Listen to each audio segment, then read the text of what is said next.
Hello' friends welcome back to my YouTube channel Assam I Q মই অনুৰাগ শৰ্মা আপোনালোক সকলোকে স্বাগতম জনাইছোঁ মোৰ নতুন ইউটিউব চেনেল আছাম আই কিউলৈ আজি মই আপোনালোকৰ সন্মুখত এটা নতুন কাৰেণ্ট এফেয়াৰ্ছ লৈ আহিছোঁ আৰু সেইটো হ'ল what exactly happen in Nagaland তো আপোনালোকে গম পাই আছে এইটো নিউজ ট্ৰেণ্ডিঙত আছে যে নাগালেণ্ডত এটা ইনচিডেণ্ট হৈ গ'ল আৰ্ম ফ'ৰ্চ আৰু লগতে চিভিলিয়ানছৰ মাজত এটা ভায়লেঞ্চ ইনচিডেণ্ট হৈ গ'ল তো সেইটোৰ ওপৰত অকণমান ডিটেইলছ ডিছকাশ্যন এটা কৰিম এই ভিডিঅ'টোৰ থ্ৰুৱেদি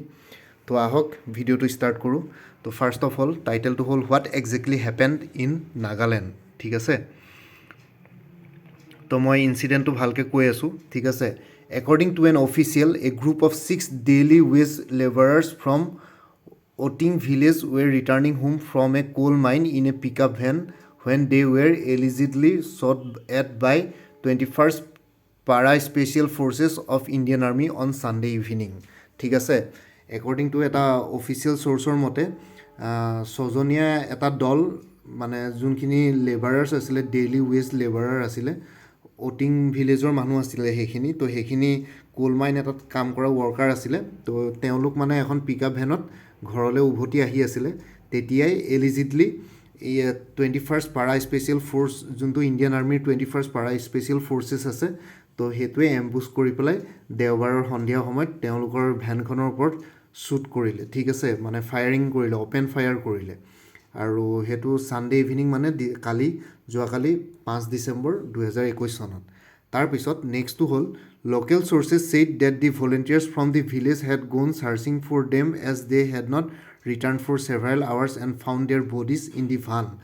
আৰু লোকেল চ'ৰ্চে কোৱা মতে যোনখন গাঁৱৰ অটিং গাঁও আছিলে তো অটিং গাঁৱৰ যেতিয়া সেই মানুহখিনি ডেইলি ৱেজ লেবাৰখিনি ঘৰ আহি নাপালেহি বহুত দেৰিলৈকে তো তেতিয়া কি কৰিলে গাঁৱৰ এইখিনি ভলেণ্টিয়াৰ্ছ মানুহ তেওঁলোকৰ চাৰ্চত ওলাই গ'ল তেওঁলোকক বিচাৰিবলৈ মানে ওলাই গ'ল তো বিচাৰিবলৈ ওলাই যাওঁতে তেওঁলোকে গৈ পেলাই যেতিয়া যোনটো এৰিয়াত যোনটো স্পটত ফায়াৰিং হৈছিলে সেই স্পটটোত ফায়াৰিং হোৱা স্পটটোত গৈ পাওঁতে যোনখন ভেনত তেওঁলোক আহিছিলে তাতে মানুহকেইটাৰ ডেড বডিজখিনি পালে ঠিক আছে মানে লোকেল গাঁৱৰ মানুহখিনি বিচাৰি পালেগৈ তাতে ডেড বডিজখিনি ভানখনৰ ভিতৰতে আছিলে তাৰপিছত in anger the locals reportedly set 2 vehicles belonging to the security forces on fire after which the soldiers fire them killing 7 more পিপুল আৰু খঙতে লোকেল মানুহখিনিয়ে ছ'লজাৰখিনিও সেইটো স্পটতে আছিলে য'ত ফায়াৰিং হৈছিলে লগে লগে লোকেল মানুহখিনি গাঁৱৰ মানুহখিনি অটিং গাঁৱৰ মানুহখিনি গৈ পেলাই খঙতে যেতিয়া নিজৰ গাঁৱৰ মানুহকেইটাৰ ডেড বডি দেখিলে সেই ভানখনত তেতিয়া লগে লগে চিকিউৰিটি ফ'ৰ্চৰ দুখন গাড়ীত সিহঁতি জুই লগাই দিয়াৰ লগে লগে ছ'লজাৰ্ছখিনিও চিকিউৰিটি ফ'ৰ্চৰ যোনখিনি ছ'লজাৰ্ছ আছিলে তেওঁলোকে আকৌ সেই চিভিলিয়ানছ মানে গাঁৱৰ মানুহখিনিৰ ওপৰত অ'পেন ফায়াৰ কৰিলে অ'পেন ফায়াৰ কৰাৰ লগে লগে আৰু চিভিলিয়ান 7জন মানুহ তাতে স্পটতে মৰি গ'ল ঠিক আছে ইনচিডেণ্টটো লাহে লাহে আৰু বেছি ৱৰ্ছ ছিটুৱেশ্যনলৈ গুচি গৈ আছিলে তাৰপিছত এটা in an official statement Assam rifles said that a specific operation had been planned in the area based on credible intelligence of likely movement of militants of Aung faction of proscribe outfit NSCN Khaplang which is based in Myanmar. Mon shares a porous international border with Myanmar, the police officer added. আৰু এটা official statement মতে আছাম ৰাইফলছে এটা official statement দিছিলে যে ইণ্টেলিজেঞ্চৰ মতে তেওঁলোকে এটা কথা গম পাইছিল যে NSCNৰ খাপলাঙৰ যোনটো ম্যানমাৰ বেছ গ্ৰুপ আছিলে অং তো সেই গ্ৰুপটোৰ মানে সেই এৰিয়াটোৱেদি অহা কথা আছিলে তো সেইটো কাৰণে তেওঁলোকে এটা স্পেচিয়েল অপাৰেশ্যনৰ কাৰণে তাত গৈছিলে কিন্তু যেনেকুৱা ডেছক্ৰিপশ্যন আছিলে যেনেকৈ ভেন এখনত তেনেকৈ গাড়ী মানুহ আহিব বুলি তো তেনেকৈ সেই তেনেকুৱা টাইপৰকৈ অহা কথা আছিলে ইণ্টেলিজেঞ্চৰ মতে তো তেওঁলোকে সেইকাৰণে ভেনখনক মানে ভুলতে মানে অ'পেন ফায়াৰ কৰি দিলে সেই গাঁৱৰ মানুহখিনিৰ ওপৰত মানে যোনখিনি ডেইলি ৱেজ লেবাৰ্ছ আছিলে তো সেইটো এটা মানে ভুল হ'ল ফেক এনকাউণ্টাৰ্ছ নিচিনা হৈ গ'ল ঠিক আছে তো বস্তুটো সেইটোৱে বেচিকলি তো আৰু যোনখন মন ডিষ্ট্ৰিক্ট আছিলে সেইখন ইণ্টাৰনেশ্যনেল ম্যানমাৰৰ ইণ্টাৰনেশ্যনেল বৰ্ডাৰৰ লগত আছিলে মন ডিষ্ট্ৰিক্ট তো মন ডিষ্ট্ৰিক্টতে পৰে অটিং ভিলেজখন তো সেই এৰিয়াটো একেটাই তো সেইটো কাৰণে মানে সিহঁতি স্পেচিয়েল ফ'ৰ্চে ভাবিলে যে সেইখিনি NSCN খাপলাং গ্ৰুপৰ সেই য়ংআং গ্ৰুপটোৰ টেৰৰিষ্টখিনি আছিলে তো সেইকাৰণে এম্বিউজ কৰি পেলাই ভুলতে মানে ফেক এনকাউণ্টাৰত এই ডেইলি ৱেজ লেবাৰৰ ভেনখনকে শ্বুট আউট কৰি পেলালে তো তেতিয়া চিভিলিয়ানছ কেইবাজনো ঢুকালে আৰু লগতে সেই পুলিচ অফিচাৰে আছাম ৰাইফলছৰ যোনজন পুলিচ অফিচাৰে সেইটো অফিচিয়েল ষ্টেটমেণ্টটো দিয়াত তো সেইটোৱে আছিলে বেচিকলি অফিচিয়েল ষ্টেটমেণ্টৰ মতে তাৰপিছত এই statement issued by the headquarters of the Indian army's 3 corps said that several of his personnel have suffered severe injuries in the incident and one soldier scalpel injuries later died আৰু Indian army 3 কৰ্পছৰ হেডকোৱাৰ্টাৰে ষ্টেটমেণ্টটো দিয়াৰ মতে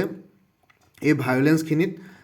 যেতিয়া সেই গাঁৱৰ মানুহখিনিৰ লগত আকৌ violence হ'ল তেতিয়া কেইবাজনো ইণ্ডিয়ান আৰ্মিৰ পাৰ্চনেলৰ ইনজিউৰ্ড হৈছিলে আৰু ইনজিউৰ্ড হৈ পেলাই এজন ছলজাৰ পিছত ঢুকালেও এইটো ইনচিডেণ্টটোতে তাৰপিছত soon after this tragic incident Nagaland government banned internet and SMS facilities in the entire district however the ban was lifted on Sunday evening আৰু এই ইনচিডেণ্টটো হোৱাৰ লগে লগে গোটেই নাগালেণ্ড গভৰ্ণমেণ্টে গোটেই ইণ্টাৰনেট আৰু SMS ফেচিলিটিছটো বেন কৰি দিলে ডিষ্ট্ৰিক্টত পিছত কিন্তু আকৌ সেইটো উঠাই ল'লে বেনটো কিন্তু প্ৰথমতে ইনচিডেণ্টটো হোৱাৰ লগে লগে নাগালেণ্ড গভৰ্ণমেণ্টে ইণ্টাৰনেট আৰু SMS ফেচিলিটিছ বন্ধ কৰি দিছিলে গোটেই মন ডিষ্ট্ৰিক্টখনত তাৰপিছত public gathering of more than 5 people at a time has been banned in the Mon district and movement of all vehicles of non essential nature including commercial vehicle has been prohibited under section 144 of the criminal procedure code আৰু লগতে গভৰ্ণমেণ্টে 144 section 144 লগাই দিলে under criminal procedure code চ' date 5 জনতকৈ বেছি মানুহ গেডাৰ হ'ব নোৱাৰে আৰু লগতে নন এচেঞ্চিয়েল যোনবিলাক কমাৰ্চিয়েল ভেহিকলছ আৰু অন্যান্য ভেহিকলছ আছিলে সেইবিলাকৰ মুভমেণ্টতো ৰেষ্ট্ৰিক্ট লগাই দিলে মন ডিষ্ট্ৰিক্টখনৰ ভিতৰত তাৰপিছত এন FIR মানে first in report to an FIR has been registered by the Nagaland police against the 21st Para Special Forces of the Indian Army which reads that it is to be noted that at the time of incident there was no police guide nor security forces did make requisition to police station to provide police guide for their operation hence it is obvious that the intention of security forces is to murder and injure civilians আৰু এটা FIR Nagaland পুলিচে নিজে এখন FIR 31st Para Special Forcesৰ এগেইনষ্টে কৰিলে Indian আৰ্মিৰ আৰু তাত FIRখনত mention কৰা আছিল যে এই ইনচিডেণ্টটোৰ হোৱাৰ কাৰণে মানে তাৰ আগতে কেতিয়াও একো ইনফৰ্মেশ্যন পুলিচৰ একো গাইড বিচৰা নাছিলে বা ছিকিউৰিটি ফ'ৰ্চেছে কেতিয়াও পুলিচ ষ্টেচনত আহি পেলাই পুলিচৰ গাইড লোৱা নাছিলে এই অপাৰেশ্যনটোৰ কাৰণে কাৰণ ডিষ্ট্ৰিক্টখন মন ডিষ্ট্ৰিক্ট আছিলে আৰু তাত ডিষ্ট্ৰিক্ট পুলিচ ফ'ৰ্চৰ পৰা তেওঁলোকে একো ইনফৰ্মেশ্যন দিয়া নাছিলে একো গাইডেঞ্চো লোৱা নাছিলে আৰু সেইটো কাৰণে পুলিচৰ FIRখনত নাগালেণ্ড পুলিচে মেনশ্যন কৰিলে যে এই ছিকিউৰিটি ফ'ৰ্চৰ ইণ্টেনশ্যনটো চিভিলিয়ানছবিলাকক মাৰ্ডাৰ বা ইনজিউৰ কৰাই আছিলে একচুৱেলি গোটেই বস্তুটো প্লেনিং বুলি পুলিচৰ FIRখনে কৈছে তাৰপিছত the Nagaland police in its preliminary report says villagers went to the spot hearing gunshots and found special forces trying to hide the dead bodies by moving them to another pickup truck ঠিক আছে আৰু নাগালেণ্ড পুলিচৰ মতে যেতিয়া preliminary investigation হ'ল preliminary ইনভেষ্টিগেশ্যনৰ যোনটো report আহিলে প্ৰিলিমিনাৰী সেইটোৰ মতে গাঁৱৰ মানুহখিনিৰ লগত কথা পাতি পেলাই এইটো কথা গম পালে যে যেতিয়া গান শ্বটছৰ চাউণ্ড শুনিলে স্পেচিয়েল ফ'ৰ্চৰ তেতিয়া গাঁৱৰ মানুহখিনি যেতিয়া গ'ল স্পটত তেতিয়া দেখিছে যে স্পেচিয়েল ফ'ৰ্চেছখিনিয়ে যোনখিনি চিভিলিয়ানছ ভানখনত মাৰিলে তো তেওঁলোকৰ ডেড বডিজবিলাক সিহঁতে লুকুৱাবলৈ চেষ্টা কৰিছিলে পিকআপ ভানখনৰ পৰা মানে বেলেগ এখন পিকআপ ট্ৰাকত উঠাই পেলাই ডেড বডিজখিনি ক'ৰবালৈ নিবলৈ চেষ্টা কৰিছিল বা লুকুৱাবলৈ চেষ্টা কৰিছিলে according to preliminary report of the Nagaland police আৰু তাৰপিছত however the army sources said that it was the unit's intention to move the dead bodies of the villagers to a police station there was never any effort to hide or dispose of any of the bodies কিন্তু আৰ্মিৰ source মতে আৰ্মিৰ ইউনিটটোৰ কোনো intention নাছিলে যে dead বডিজখিনি লুকুৱা বা dispose কৰা তেওঁলোকে জাস্ট পুলিচ ষ্টেচনত নিবলৈ কাৰণেহে ডেড বডিজখিনি বেলেগ এখন ট্ৰাকত উঠাইছিলে তাৰপিছত army sources said that the Jawans realized that the occupants of the truck were unarmed shortly after they had opened fire. There was no counter attack. They went to verify and found 2 of the men were injured but still alive. The troops took both of them to the hospital. ঠিক আছে তো army সোৰ্সৰ মতে যেতিয়া অপাৰেশ্যনটো হৈ আছিল হেদিনাখন তো তেতিয়া যেতিয়া প্ৰথমতে তেওঁলোকে অপেন ফায়াৰ কৰোঁতে পিছত গম পালে যে সেইখিনি চিভিলিয়ানছ আছিলে তেতিয়া আৰু লগতে কাউণ্টাৰ এটেক হোৱা নাছিলে তেতিয়া লগে লগে তেওঁলোকে ফায়াৰ বন্ধ কৰি পেলাই ভানখনৰ ওচৰলৈ গ'ল তেতিয়া দুজন মানুহ ইনজিউৰ্ড পোৱা গ'ল চিভিলিয়ানছ সেই ট্ৰাকখনৰ ভেনখনৰ ভিতৰত তো তেতিয়া জীয়াই আছিলে সেই দুজন তো তেতিয়া লগে লগে স্পেচিয়েল ফ'ৰ্চে দুজনক হস্পিটেললৈ লৈ গ'ল লগালগ তাৰপিছত a special investigation team comprising of 5 police officials has been from under IPS Sandeep টামগেটছ ছুপাৰভিজন ঠিক আছে এজন IPS অফিচাৰ মিষ্টাৰ সন্দীপৰ আণ্ডাৰত এটা ইনভেষ্টিগেশ্যন টীম গঠন কৰা হ'ল 5জন পুলিচ অফিচিয়েলছৰ সৈতে এই কেছটোৰ গোটেইটো ইনভেষ্টিগেশ্যন কৰিবলৈ আৰু it has been task to investigate দি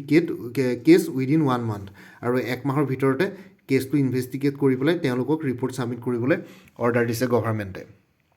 তাৰপিছত এটা লাষ্ট গভৰ্ণমেণ্টে এটা আনাউন্স কৰিলে the government will give ₹11 lakhs and government jobs to the families of those who died in the Nagaland violence. Nagaland Chief Minister Nephew Rao has given this information by tweeting. He said that the government will give a compensation of ₹11 lakhs to the families of those who lost their lives in Nagaland firing and a government job to the family member. ঠিক আছে তো গভৰ্ণমেণ্টৰ তো Nagaland গভৰ্ণমেণ্টৰ chief minister Nephew ৰাৱে ক'লে যে declare কৰিলে tweet কৰি পেলাই গোটেই ইনচিডেণ্টটোৰ কথাটো ক'লে আৰু লগতে ডিক্লেয়াৰ কৰিলে যে নাগালেণ্ড গভৰ্ণমেণ্টে যোনখিনি ফেমিলিয়ে মানে যোনখিনি ফেমিলিজৰ মানুহ হেৰুৱালে সেই চিভিলিয়ানছ মৰিলে এই গোটেই ইনচিডেণ্টটোত তো তেওঁলোকক 11 লাখকৈ কম্পেনচেশ্যন দিব আৰু লগতে ঘৰৰ এজনক গভৰ্ণমেণ্ট জব এটা প্ৰভাইড কৰিব তো এইখিনি ডিক্লেয়াৰেশ্যন দিলে গভৰ্ণমেণ্টৰ নাগালেণ্ডৰ চিফ মিনিষ্টাৰ মিষ্টাৰ ৰিঅ'ই ঠিক আছে তো বেচিকেলি গোটেই ইনচিডেণ্টটো এইটোৱে আছিলে তাৰ উপৰি এতিয়া স্পেচিয়েল ইনভেষ্টিগেশ্যন টীমটোৱে ছুপাৰভাইজ ইনভেষ্টিগেট কৰাৰ পিছত এমাহৰ পিছত গোটেই ৰিপৰ্টটো দিব তেতিয়াহে আচল কেছটো গম পাব এতিয়া প্ৰিলিমিনাৰী ৰিপৰ্টটোৰ মতে এইখিনিয়ে আছিলে ইনচিডেণ্টটো তো একজেক্টলি হৈছিল কি আৰ্মি চ'ৰ্চৰ মতে এটা বেলেগ আৰু চিভিলিয়ানছৰ মতে বেলেগ আৰু নাগালেণ্ড পুলিচৰ মতে এটা বেলেগ গোটেই ইনফৰমেশ্যনটো তো তেনেকুৱা হৈ আছে বেচিকলি তো এইটোৰ পৰা এটা ৰাফ আইডিয়া পাই যায় একজেক্টলি হৈছিল কি সেইদিনাখন কিন্তু এতিয়া আমি 1 মাহৰ ভিতৰত গম পোৱা যাব স্পেচিয়েল ইনভেষ্টিগেশ্যন টীমটোৱে ইনভেষ্টিগেট কৰাৰ পিছত তো একজেক্টলি হৈছিল কি what was happening at that day ঠিক আছে তো এইটোৱে আছিল ফ্ৰেণ্ডছ গোটেই কাৰেণ্ট নিউজটো যোনটো ট্ৰেণ্ডিঙত আছিলে তো মই আপোনালোকক ভালকৈ এটা ইজি লেংগুৱেজত বুজাবলৈ চেষ্টা কৰিলোঁ আই হোপ আপোনালোকে বুজি পালে এইবোৰ আপোনালোকৰ এক্সামত যেতিয়া APSC মেইনছ লিখিব তেতিয়াহ'লে আপোনালোকে কিছুমান উদাহৰণস্বৰূপে পলিটিকেল ছায়েন্সত এইবোৰ কিছুমান বস্তু ভৰাব পাৰিব বা কেতিয়াবা এনেকুৱা ধৰণৰ কুৱেশ্যনছ আহি যায় ঠিক আছে জেনেৰেল ষ্টাডিজ পেপাৰ্ছত তো আপোনালোকে সেইটো মতে হেল্পফুল হ'ব পাৰে মই সেইখিনি আশা ৰাখিলোঁ ঠিক আছে ফ্ৰেণ্ডছ আজিৰ ভিডিঅ'টো ইমানতে সমাপ্ত কৰিলোঁ বাকী সমাপ্ত কৰাৰ আগতে মই এবাৰ ৰিকুৱেষ্ট কৰিব বিচাৰিছোঁ এইটো যিহেতু মোৰ নতুন চেনেল তো মোৰ এটা চেনেল অলৰেডি আছে অনুৰাগ শৰ্মা এডুকেটৰ বুলি তো এইটো নতুনকৈ খুলিছোঁ অসম IQ বুলি তো ইয়াত আপোনালোকক কাৰেণ্ট এফেয়াৰ্ছ ৰিলেটেড সকলোবোৰ প্ৰভাইড কৰিম Assam north east India international গোটেইখিনি প্ৰভাইড কৰিম তো যিসকলে এতিয়াও মোৰ চেনেলটো ছাবস্ক্ৰাইব কৰা নাই অসম IQ ছাবস্ক্ৰাইব কৰি ল'ব আৰু লগতে আপোনালোকৰ যিমানখিনি ফ্ৰেণ্ডছ এক্সপিৰিয়েঞ্চ আৰু নিজৰ চিনাকি ৰিলেটিভছ আছে তো তেওঁলোকৰ লগত মোৰ চেনেলটো শ্বেয়াৰ কৰিব আৰু লগতে কমেণ্ট ছেকশ্যনত জনাব কিবা যদি কুৱেশ্যন থাকে ডাউট থাকে কিবা যদি ভিডিঅ' বনোৱাৰ ডিমাণ্ড থাকে মই আপোনালোকৰ সেইখিনি ফুলফিল কৰিবলৈ চেষ্টা কৰিম ঠিক আছে ফ্ৰেণ্ডছ ভালকৈ প্ৰিপেৰেশ্যন কৰি থাকক অল দি বেষ্ট থাকিলে কাইলৈ নতুন এটা ভিডিঅ'লৈ পুনৰ আপোনালোকৰ সন্মুখত উপস্থিত হ'ম তেতিয়ালৈকে বাই এণ্ড টেক কেয়াৰ ভাৰত মাতা কি জয় জয় আই অসম